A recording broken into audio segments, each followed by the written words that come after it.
I'm so excited to have this opportunity to chat with you, Dr. Khan.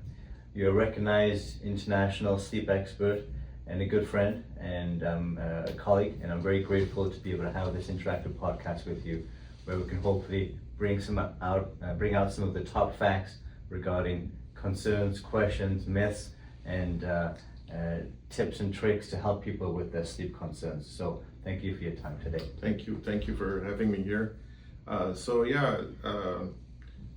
There's a lot of bad information out there.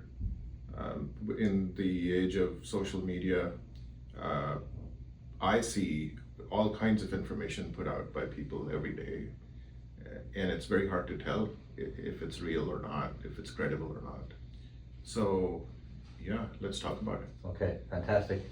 Now, could you give me a background in terms of your experience? You've been doing this for quite a few years, and kind of what led you to specialize in sleep medicine, and what your experience has brought you, what journey has brought you to at this point, and give me a little bit of background, please. Yeah, the best thing about sleep medicine is that we can fix most of the problems, almost all of them, and we can fix them in a way that often does not require surgery and is not painful, and it can completely turn around a person's quality of life.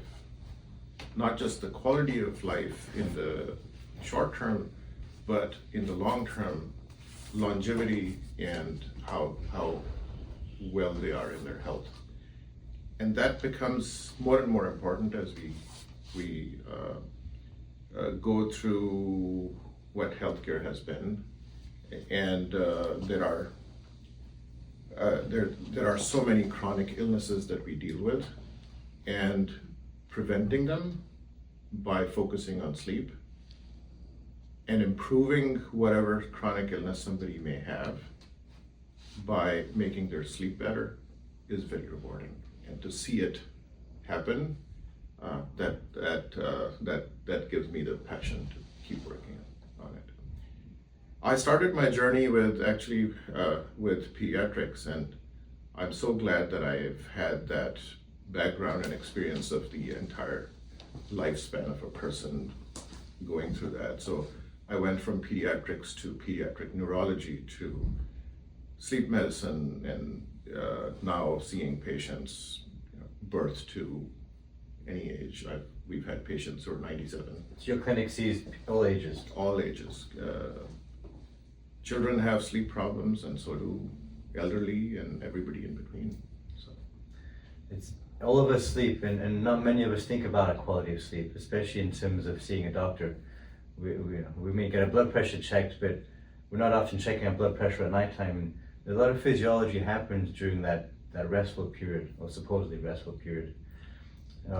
What are some of the most common things that you've seen over the years arise in your clinic? What trends have you seen in terms of patient concerns, or what's the overall perspective of quality of sleep for the general population out there these days? So the amount of sleep you get and the quality of sleep you get are both very important. The amount of sleep you get, you can get a sense of it. You can measure it. Somebody says, I fall asleep at 11 p.m. and wake up at 6 or 7, so they have a sense of how many hours they slept. What people often don't have an understanding of is what is the quality of their sleep. And it all goes back to understanding the physiology. How does the body work? What is sleep? Unfortunately, we started thinking about sleep very late in the 20th century. Okay? And I often say man went to the moon before man thought about sleep. Okay? That is very unfortunate, because the culture has been to constantly state that sleep is bad for you. You're lazy if you sleep. We live in a society Right. where the more you do, the better you are. So somebody starts working a lot and then their weight goes up. So stress has an impact on metabolism. Not enough sleep has an impact on metabolism. The body or mind being under stress will slow down the metabolism and want to put on more weight. In a very primitive sense, how the body, if you look at human evolution, for the body to do that is a survival mechanism. It's like when the body's in stress, it's like there's a famine and a lack of food. So in order for you to survive, what it's going to do is make you put on and store so much fat so that that lack of food, when it happens later, you'll be able to get through it. So it's that response of the body is important to recognize this. So when you're concerned about weight, and I tell physicians just like you and others who I talk to and medical students who I have in the office, I always say when you see somebody and people make a comment about somebody's weight, always think about the question why. Okay, so to tell somebody that they're overweight can be, they already know that, right? So the question is why, and it's very important to address that. So, and very often the why correlates with stress. You've got too many things to do, you're in circumstances just require you to live a certain lifestyle, hopefully that's temporary. So if you recognize what it is, then you work towards changing that routine, changing that lifestyle, changing that stress level. Interesting observation in relation to stress is there are people we see who come from places that have been devastated by all kinds of bad things happening in the world, war, however that may be, and they've gone through a lot of emotional trauma. They're doing fine. They've adapted to this new life. They're working hard, they're sleeping well, they seem to be healthy. And then there are other people who have a very simple job, to at least to other people's perception, it's not a stressful job, yet they feel a lot of stress. The point I'm trying to make is each person is different. So it's not what your life and your circumstances and your stressors are, it is how your body perceives them and deals with them.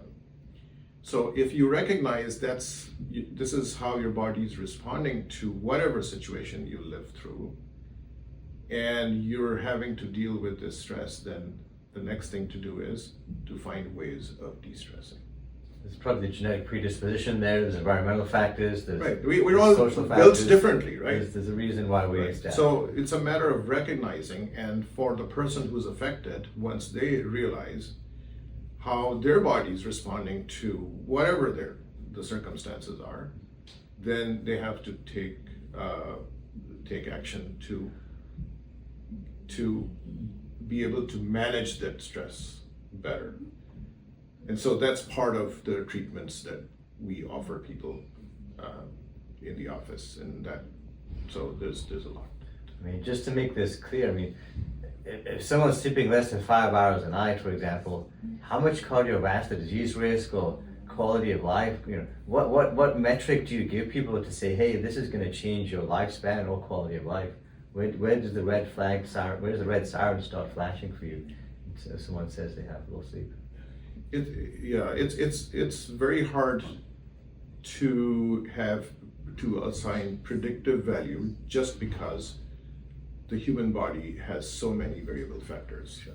So when something has not happened yet, some badness has not shown up yet, it's hard to predict it, but we know based on our understanding of how the body works that if this problem with sleep continues, it's inevitable that badness will show up. Okay. What does the badness mean? Badness means high blood pressure, high blood sugar, being overweight, feeling tired, sleepy, depressed, anxious, lack of productivity, lack of efficiency,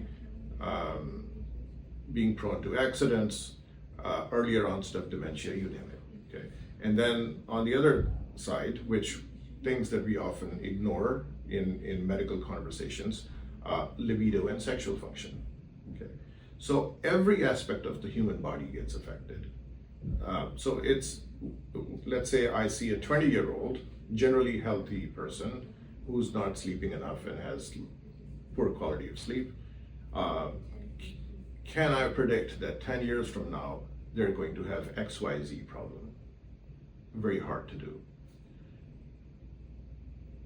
But when I see a 40-year-old with high blood pressure and overweight and taking medicines to control blood sugar, I already know that the red flags are up. Okay. So to say, if you stay on this track, then a heart attack and a stroke and badness, further catastrophic badness, is right ahead. It's like the analogy with, traditionally insurance world, we look at blood sugars of being 110 to 126 as pre-diabetic. So we know in the wellness world, a blood sugar of 90 or above is a very early indicator of not if, but when they're going to get diabetes. There's an exponential risk.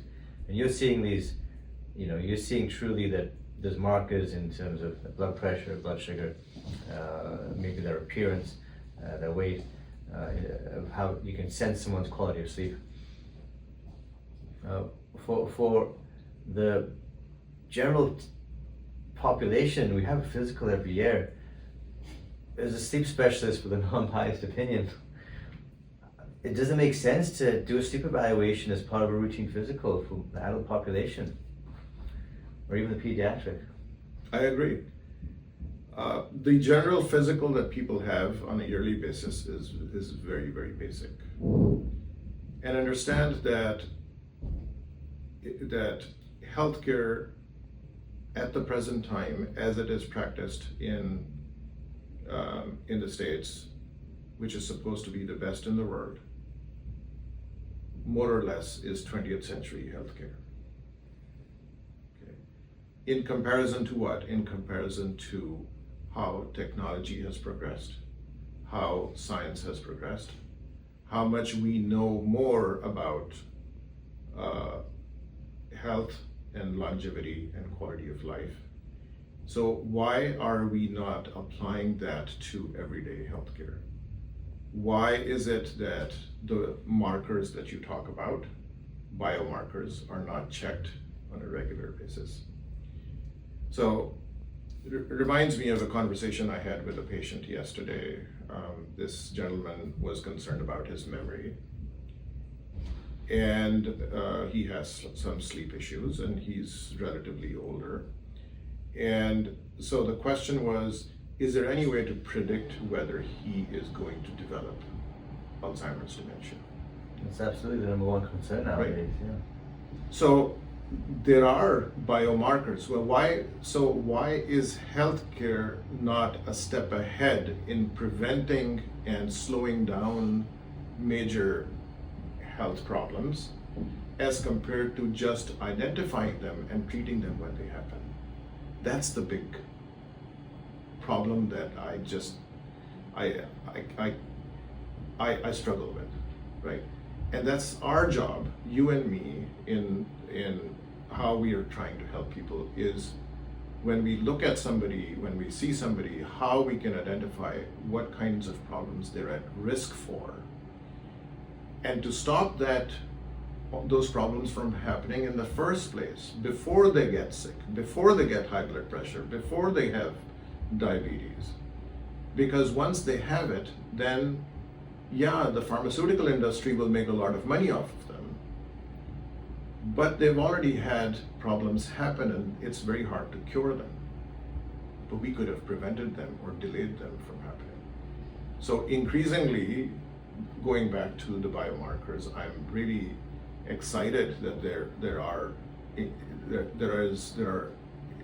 there's increasing awareness and increasing science of different biomarkers that are becoming available.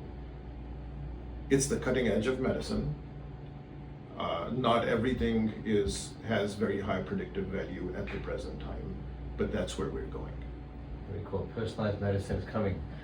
You mentioned earlier busyness as being one of the main causes of poor sleep quality, whether it's sleep latency, time to sleep, or duration of sleep.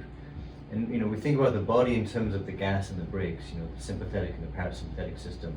And I think of all these patients that come in, they're nurses, they're working the late shift or the night shift, they're finishing their shift at 11 p.m., they're driving home, their brain doesn't switch off, they're not going to bed till probably 4 a.m. in the morning. Yeah. There's a big lag, and so what are some of the tricks that you find are helpful to help people convert from to putting the foot off the gas and putting on the brakes at the end of the day, whatever that day looks like for them? Right.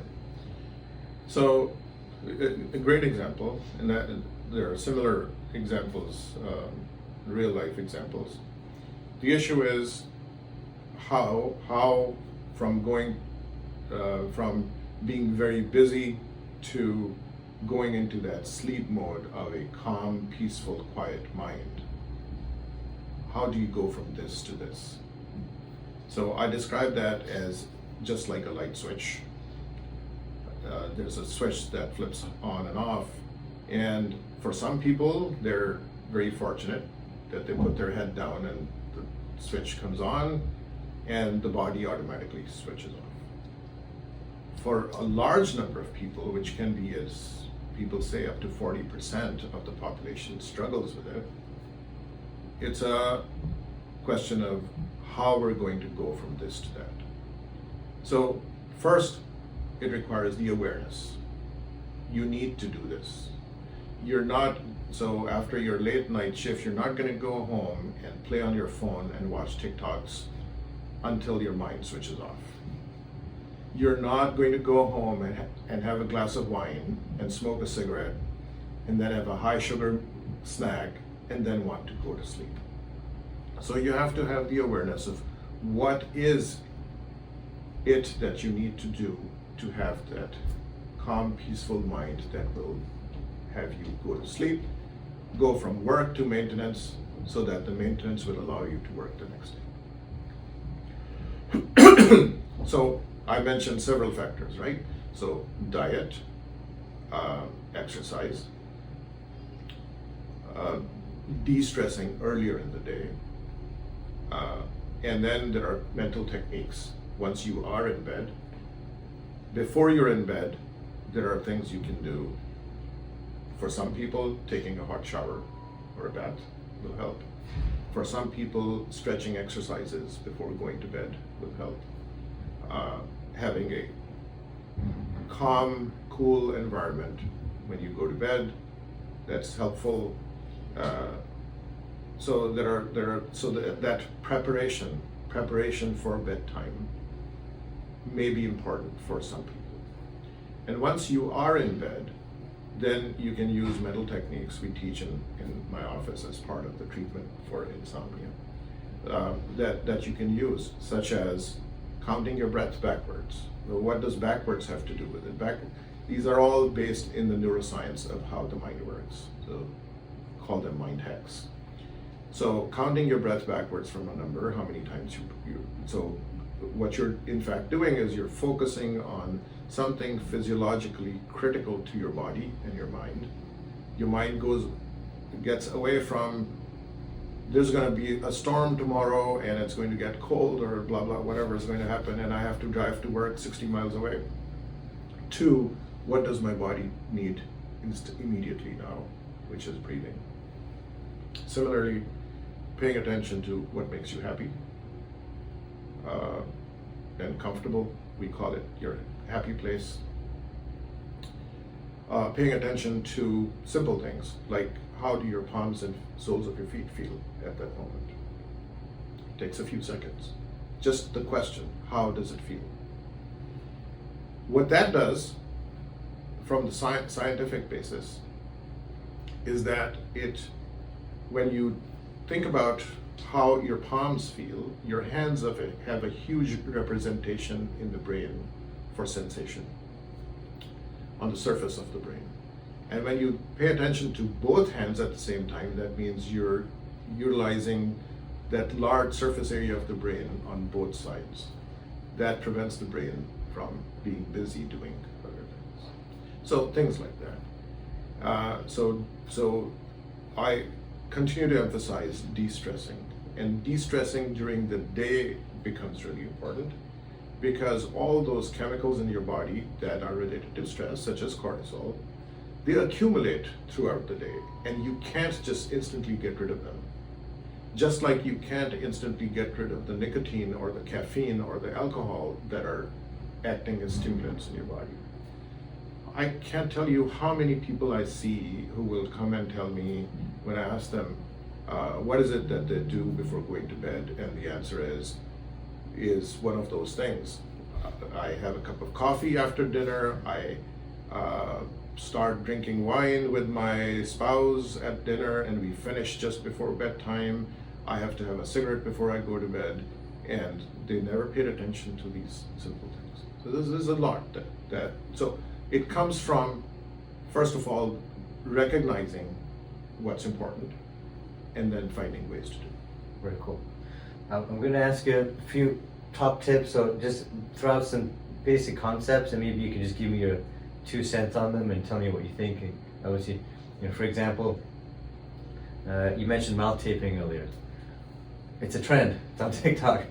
It's real science. What's your opinion on mouth taping, Dr. Khan? So one thing I wanted to mention, since we were having this extensive discussion, we can talk about a lot of things and not cover everything. Correct. Right? So from that standpoint, what we have developed is a system, we call it the Sleep University or Sleep U. Okay. That is available to everybody. The website is open. They could sign in, they could pay for the service, and they can actually get a discount if they get a reference through you. And what they can do is they can learn everything credible based in science about sleep. Because how many things we can discuss about in this short time is limited. So I just wanted to mention that. It's a fantastic resource, and I want to get into what makes your approach and clinic unique. I would love to share that with the audience, wide audience, because it's nice to have someone that's credible, straight to the point. And yes, there's supplements, there's things that work, but there's a lot of things that don't work, and a lot of this conversation is really just focusing on the basics, well, understanding the physiology and the grounding of the body, and how we should connect the different elements that our brain can hit that restorative aspect, I feel. Yeah, as far as supplements go, there's a lot of people who ask about supplements. I'm glad that there is increasing awareness of the problems that sleeping pills, the prescription medicines, cause. About 10 or 15 years ago, we used to get really excited about the newest pharmaceutical prescription medicine that's been discovered to help with sleep. That time is long past. We know across the board that chemicals that knock you out have terrible side effects, particularly in the long run, but even in a short period of time, they cause terrible problems. So that's Benzodiazepines, short term, I mean, it's going to have tolerance. You're going to need a little bit more over time. practically propensity for accidents. You wake up in the morning, you feel you had a fantastic night's sleep, and you get into a car accident because your reaction time is slow.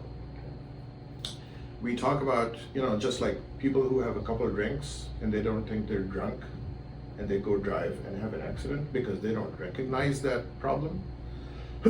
Similarly, people who take sleeping pills, they don't realize that their reaction time is slow. So things like that. Or they get up in the middle of the night for something or go to the bathroom, especially for the elderly, they fall down, break a bone. That can be terrible. So there's a lot to that. So as far as supplements go, we have our own line of supplements that help people at both ends with alertness and paying attention and concentration and getting rid of fogginess during the day, but also helping them go to sleep, turn off the mind, relax, de-stress without having to worry about addiction or withdrawal or interactions with their medicines they might be taking.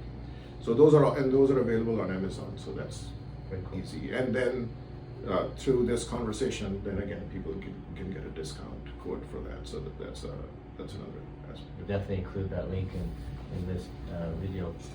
In terms of benzodiazepine long-term use, Ativans and things like that, there's also a higher risk of dementia, and so this poor sleep itself is going to cause problems. The medication, the short-term band-aid to them. Right. So there's no short-term fix here. So benzodiazepines, it's a clear thumbs down. What would you say on mouth taping? Thumbs up or thumbs Right. down? So mouth taping, everything has some kind of subtlety to it, something that you have to be aware of. So there are specific mouth tapes that allow air to pass through.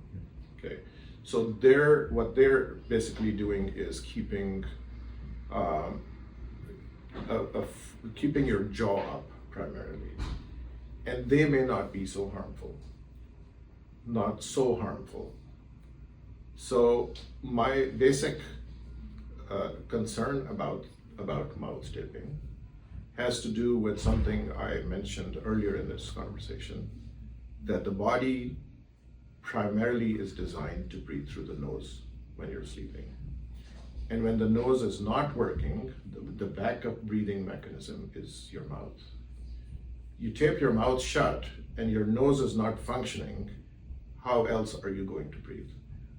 That's my concern. You should really know if you have sleep apnea first before you just put tape on. Well, a lot of people with sleep apnea they snore or they mouth breathe and their mouth is dry, or their dentist says their gums are going bad because of mouth breathing, they will try this. And so I find, to me, that's unfortunate.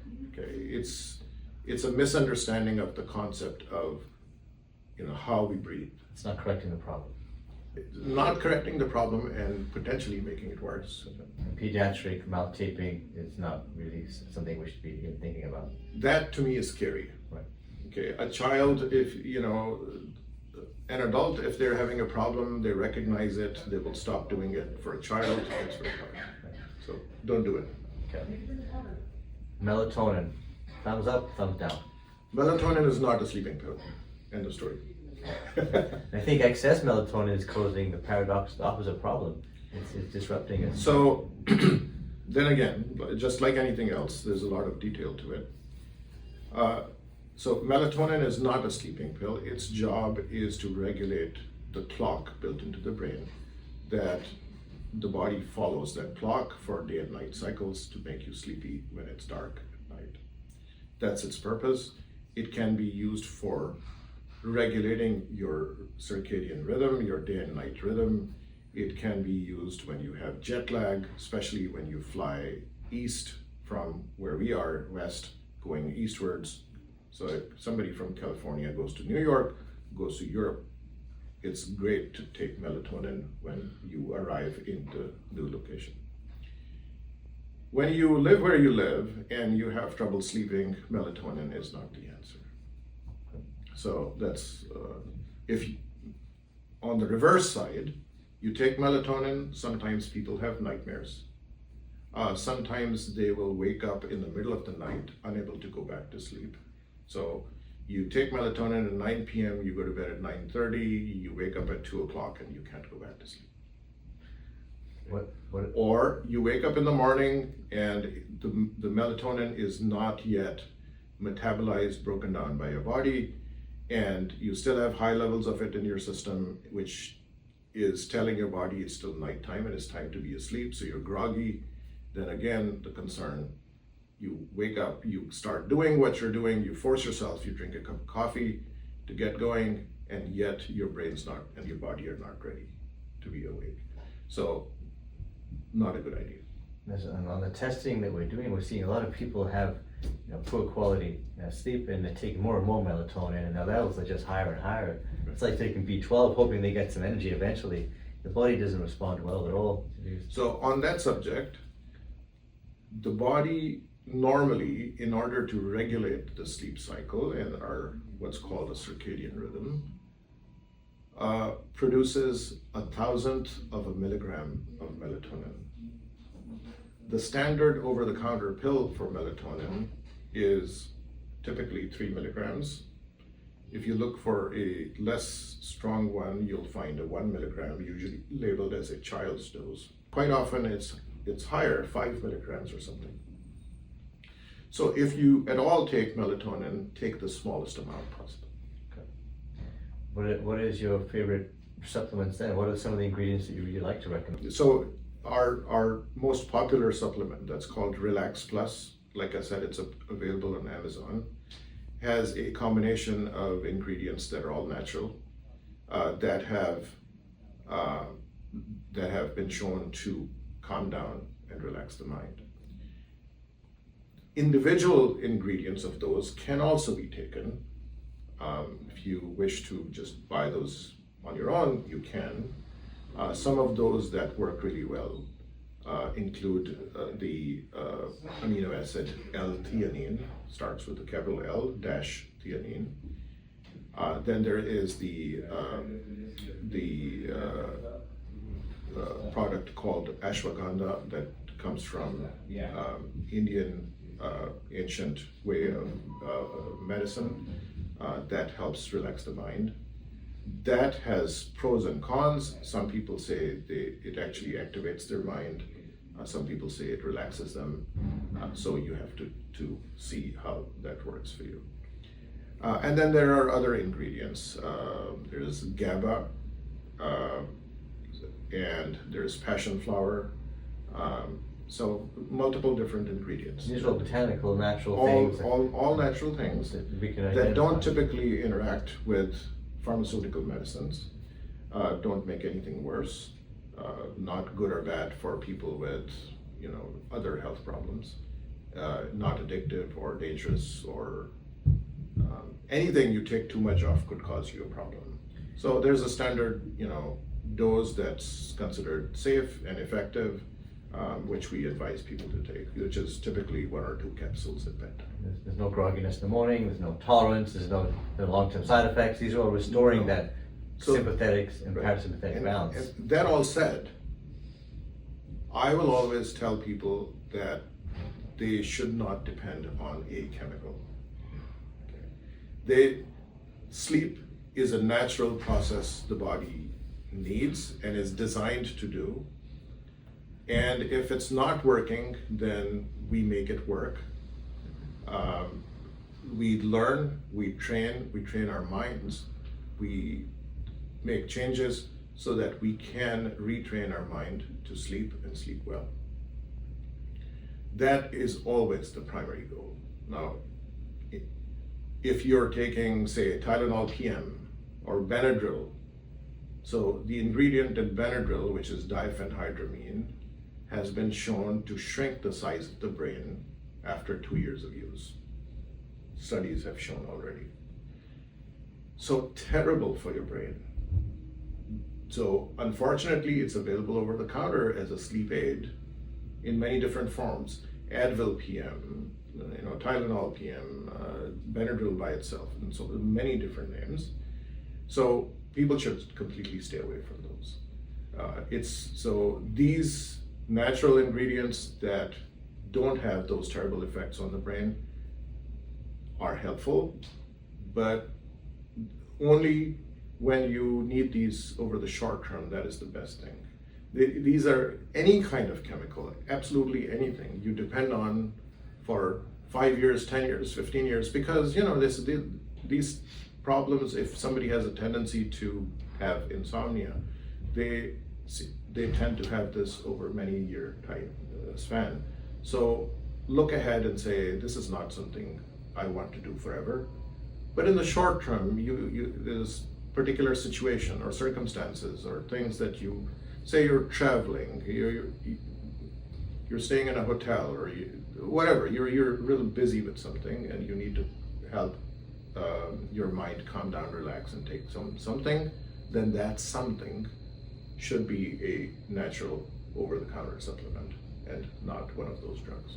And I really like how it's focused on restoring that balance of the gas and the brakes in the body, of the sympathetic and the parasympathetic tone, and long term we're able to restore balance and help people, which is really the goal here.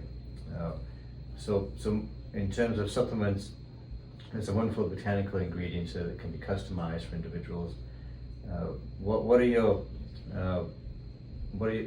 your perspective on kind of the meals, the timing of macros and carbohydrates late in the day? What things should people not be eating or eating less of? Obviously, timing of meals is important. We don't want to go to bed with a full stomach, but carbohydrates, simple, complex carbohydrates, protein. Do you have any preferences in terms of the meals that we should be eating to help restore and improve our quality of sleep? That's overall wellness, right?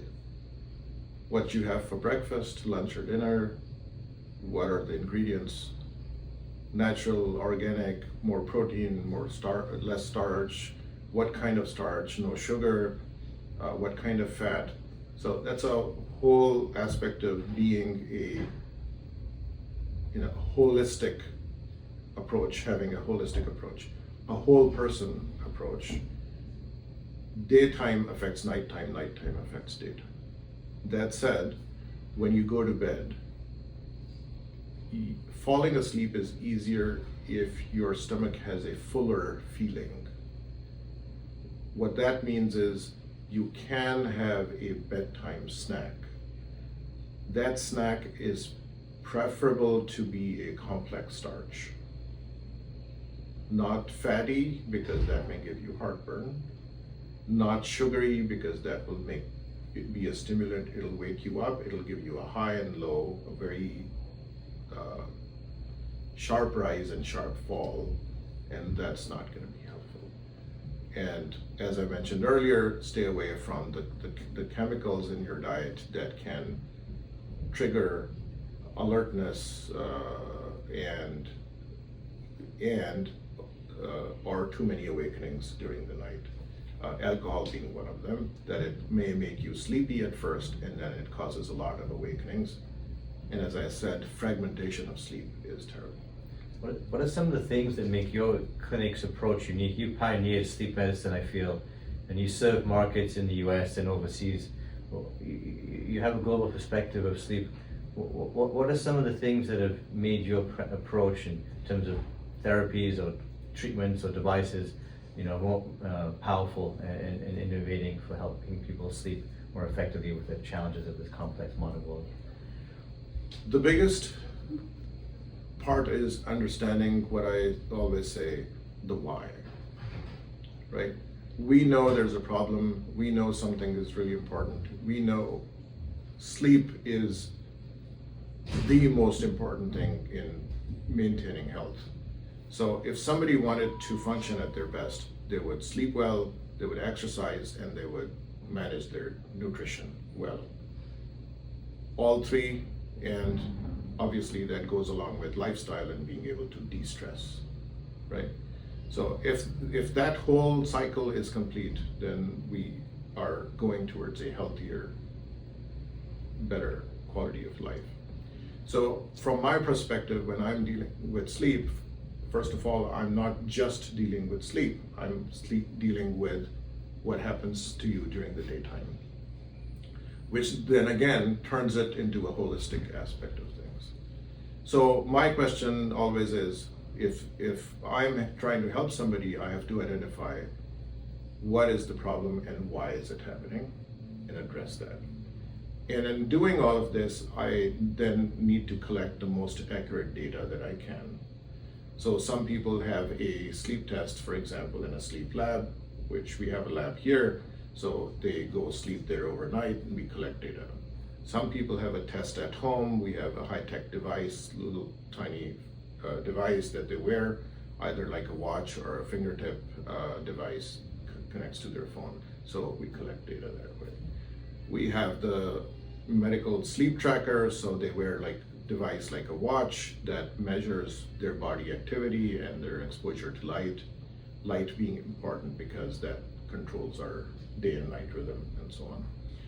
So we want to collect data and then we talk to the person and see what information we can collect.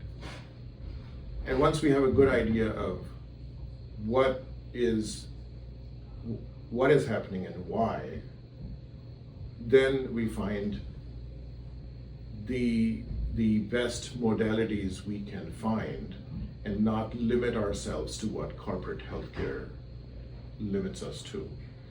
But in fact, what science tells us is now available that works for people.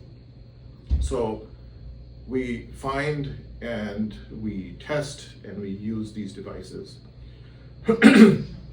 So there's a lot of trend these days. There are a lot of devices that use electrical stimulation in many different ways. Nerve stimulation, muscle stimulation that help with different problems. So that we constantly try to be at the forefront of where things are in helping fix the problem. So, but I always tell people, don't fixate on what the treatment is going to be. Don't worry about what it is or how it will need to be done, because our job is to work with the individual person and see what works best for them and not just throw things at them. So fortunately, there are choices. It didn't used to be that way, but now technology and science have provided us with so many choices. We pick and choose and say, this will help. And the biggest thing is education, and that's why I keep going back to the Sleep University. You educate yourself, you learn more about sleep. You don't just depend on ChatGPT, and you don't just depend on TikTok, okay? Not everything that you read from those sources is credible.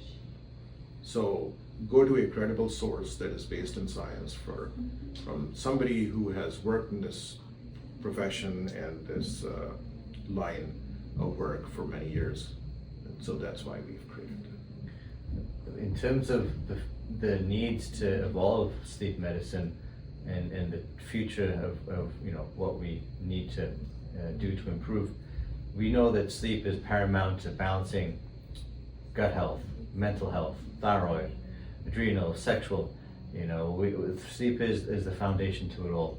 What needs or progress do you see happening in the next several years as someone focused on the field of sleep medicine? So the biggest advancements that have happened more recently have to do with a better, more accurate collection of data. The more accurate our data is, the better we can have assessments of what's wrong. That stops at what's wrong and doesn't answer the question why. For that, the advancements that are coming is something you had mentioned, which is biomarkers.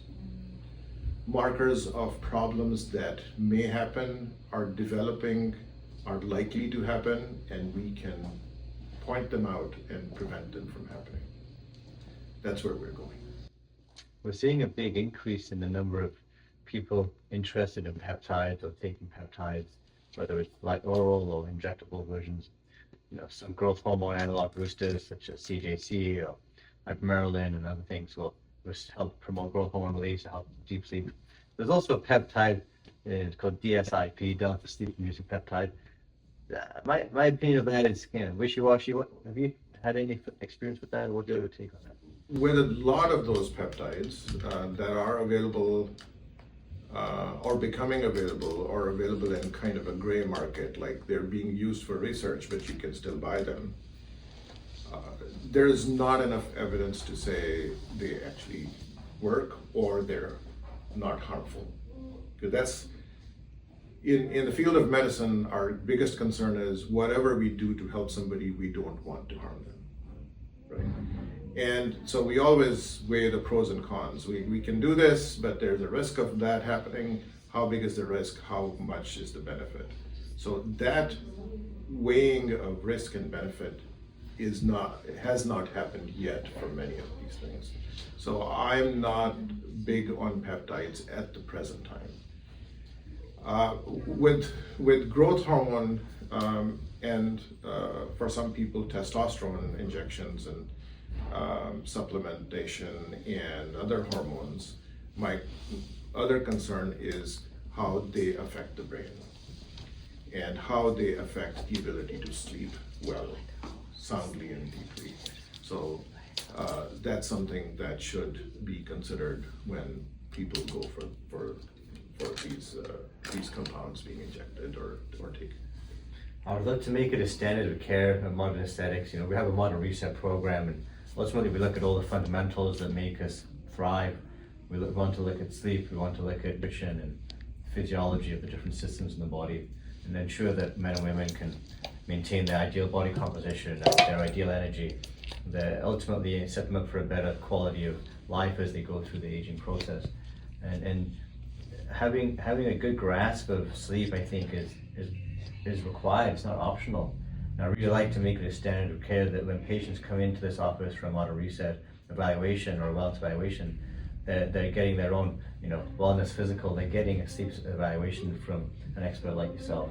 In terms of good quality sleep, we have, as you mentioned, the 4 stages of sleep, and you were defining what makes that a good quality sleep, essentially.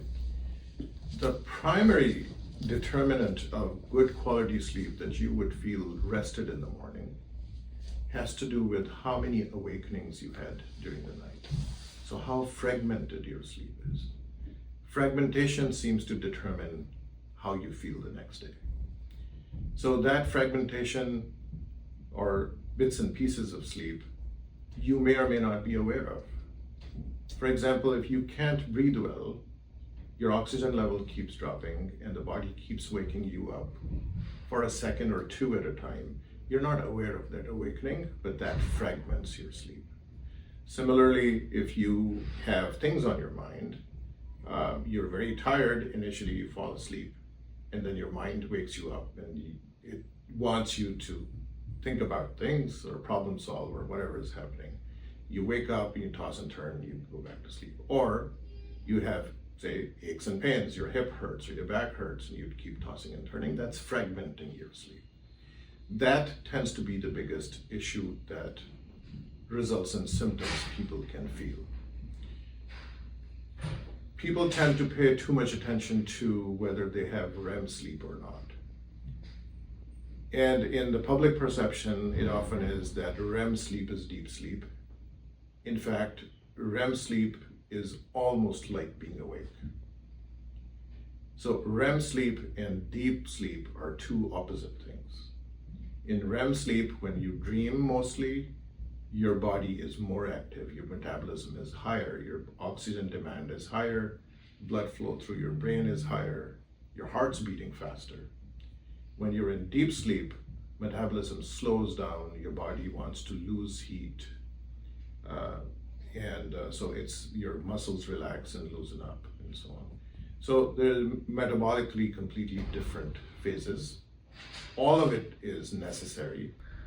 The body tends to go through typically about 4 cycles of 90 minutes each of light sleep, deep sleep, and REM sleep, with increasing amounts of REM sleep in the early morning hours. So then again, we go back to this physiology. How does the body work? And then very often the question, why does it do what it does? Much deeper question. But in terms of what it does is we have more true deep sleep earlier in the night, and we have more REM sleep in the early morning hours. The implication of that more REM sleep in the early morning hours is particularly for breathing problems. If you have a problem breathing through your nose and throat and getting enough oxygen, when you are in REM sleep, you cannot make an effort to breathe. It's harder for you to wake up. And when your oxygen level drops, it has a bigger impact when the demand for oxygen is higher and the supply is low. So for somebody with a severe problem with that oxygen demand and flow, that could trigger a catastrophic situation like a major heart attack or an irregular heartbeat or a stroke. And that does and can happen, although thankfully it's relatively uncommon. Okay, so that has implications. And then another piece of understanding related to that is that cortisol levels, since you mentioned them earlier, tend to rise in the early morning hours. Why? So that the body can get ready to go to work, right, for daytime activity. And with that higher cortisol level, your sugar levels starts gradually rising, your blood pressure starts gradually rising. And because the body is using more energy, its need, so very often people will tell you that they feel colder in the early morning hours because now the body's wanting to produce more energy. People often sweat earlier in the night in deep sleep because the body's trying to lose heat and cool down. So there's all these physiological effects, but they have implications on how we sleep or what kind of an environment we should use, and so on. You mentioned earlier, in children, is it really primarily the airway obstruction that's the issue? Are you seeing a lot of sleep apnea in children now? What are the things that you're seeing in the pediatrics in terms of sleep? So, in all age groups, both the issues, the busy mind. So, in a child, where does a busy mind come from? Obviously, it's not related to going to work or responsibilities. It has more to do with sometimes separation anxiety with parents. So there are behavioral aspects to that. And then breathing issues, very often kids have allergies. They, after a summer vacation or a winter break, they go back to school, they're exposed to a lot of viruses, they start getting colds. Toddlers, young kids, preschool kids, elementary school kids get a lot of upper respiratory infections. And so repeated infections cause their tonsils and adenoids to enlarge, and that often triggers sleep apnea. Another factor in that is hereditary aspect of breathing issues, because the bony structure of your nose and throat matters. And so there are families of people who snore or who have sleep apnea, adults who have it, grown-ups who have it, and very often they don't realize that their child may have the same problem. It's important to identify the problem in the child because, like I said earlier, the earlier in life you prevent further damage from happening, the better. And an analogy to that is if somebody starts smoking and they stop smoking after, say, 6 months, as compared to they kept on smoking for 20 years, now, 20 years later, a lot more damage has been done. Do you find that for pediatric population children, sometimes they have an undeveloped jaw or maybe there's a lack of airway support? Do you find that they need to have further care from an orthodontist, or you find other opportunities to support their breathing that maybe parents don't think about? Very interesting question. That makes me think of something else that I'll say first. I see a lot of people who tell me, I don't want to be diagnosed with sleep apnea. I don't want to have a test done. Yes, I snore, but I don't want to know. And I ask the question, why don't you want to know if it could be causing so many problems to your body, to your health, well-being? And the answer is they're afraid of the treatment. So very often people think they're going to have to put a mask on their face, and it's a huge mask, and it's a huge noisy machine, and it's going to bother them, and it'll be hard to travel with it, and to maintain it, and clean it, and so on. They've heard a lot of the stigma. A lot of stories. It's the intimacy. Oh, yes. So yeah, I don't want to sleep with this mask on. I look like, So when you're asleep, nobody's looking at you, but there's this perception. And it could impact maybe their medical record and maybe their employment. I mean, So, well, so there's a lot of issues relating to perceptions about how they will be treated. So, in relevance to what you said about kids, once you identify the problem, you have to look at the treatment options. So, some child, very often kids with sleep apnea will need to have their tonsils and adenoids taken out. Some of them will need to have their allergies treated.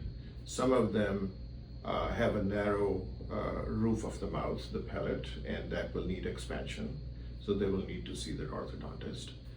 Some may have problems with their lower jaw and their teeth, and that may need to be addressed with braces. So there can be many different aspects of treatment. There is no one specific treatment that somebody could say, this is what you're going to need. The issue is, if there is a problem that's affecting your life, your health, for a child, intelligence, school performance, alertness, attention span. So many kids are diagnosed with attention deficit disorder, so many kids with autism spectrum. Sleep affects all of that.